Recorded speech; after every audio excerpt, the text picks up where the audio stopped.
Hey everyone,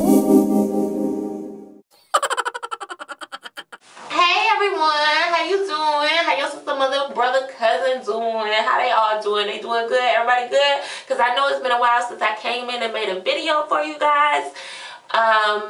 Life has just been real. Like, life gets real and life has been real. I have finished my first year of graduate school, so fall and spring semesters are done. I'm currently still here in my dorm at school because I'm doing summer school. You know, I like to get ahead.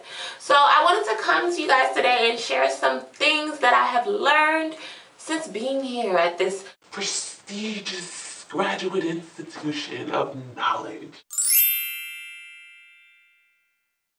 Alright.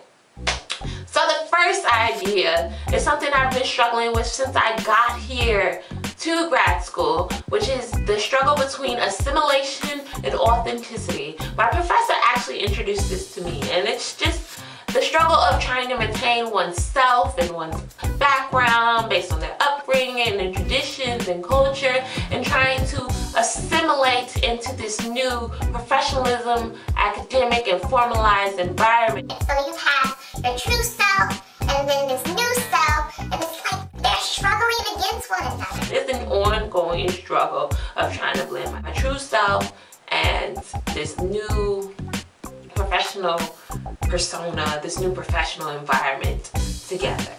The next thing is that during class we spend a lot of time discussing theories. And in my particular field, we have theories that say a whole bunch of stuff. Like one theory can say this, the other theory can say that. They can be totally against each other, and we discuss these theories all day long. And what annoys me about them is that these are great at a theoretical level, but a lot of them will not necessarily work in practice and in reality. And like, there's kind of a disconnect there. But as you know, they said in that movie 8 Mile, sometimes you gotta stop living up here and start living down here. And realize that these solutions proposed up here may not necessarily be actually realistic or able to be implemented down here. So that's one thing that kind of, I don't know, it annoys me at times. Another thing that I've always done, but I had to continue to do, is planning everything.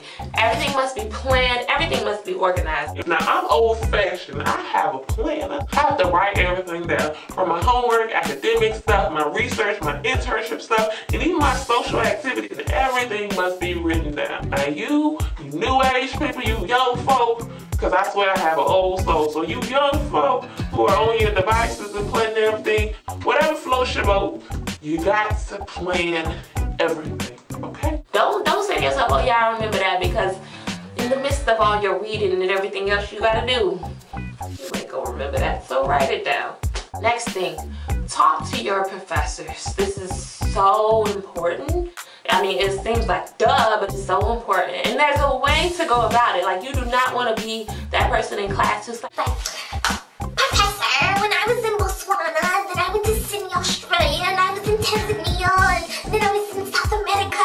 I did this with the little children and blah, blah, blah, and now I'm gonna get to my question. Like, you do not want to be that person who hogs the class time because you're too busy just yipping about yourself. And then when you do ask your question, it's something very basic. It's just like, why didn't you just ask that? Oh, because you wanted to make yourself look great. Well, nobody is amused when you have that gunner in the classroom. So you know what you need to do if you really want to share that enlightening story with your professor? Pull them aside at the end of class. Think of your professors as this invaluable resource of information and opportunity.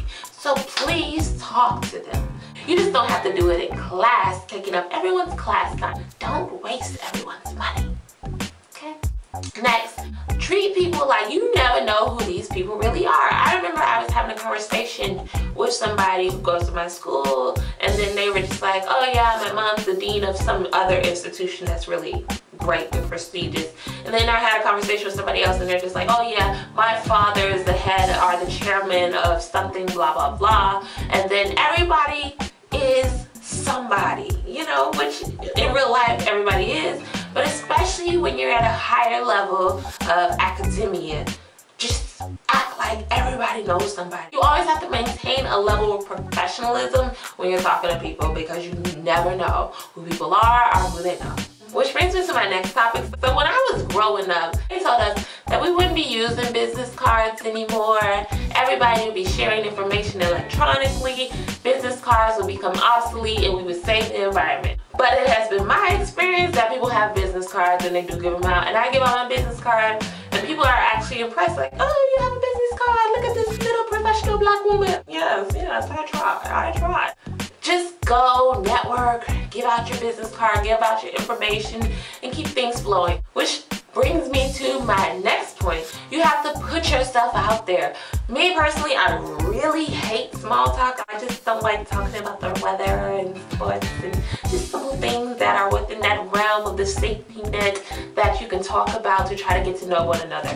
What I like to do is get people to talk about themselves, find out what they do and what they're interested in, and find like that common ground somewhere where your interest blends, and you know, speak on that and build upon that. And there you go, you're making relationships and network connections like that. Which brings me to my next point, which is so important.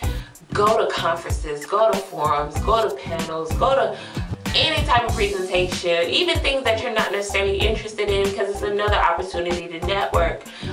It's also an opportunity to find out things that you are interested in if you're not exactly sure what you like to do. So keep going to different things. Yes, sometimes it can be a bit of a snooze fest, but I can guarantee you can pull something out of it, whether it's just a new opportunity, a new friend, a new colleague, something.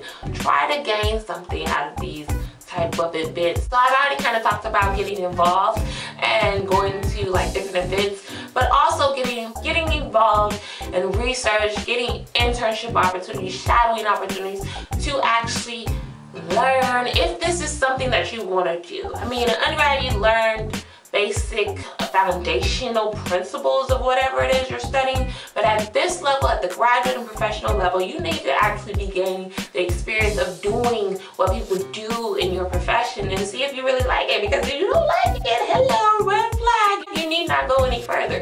So it's actually great to try and get involved in different experiences. Another thing that I have struggled with is being around academics 24/7. In undergrad, you had those people that were into fine arts, you had those people that were in liberal arts, those people that were into STEM-related fields, people who were into business. You had all those people interacting and you were able to create a diverse group of people.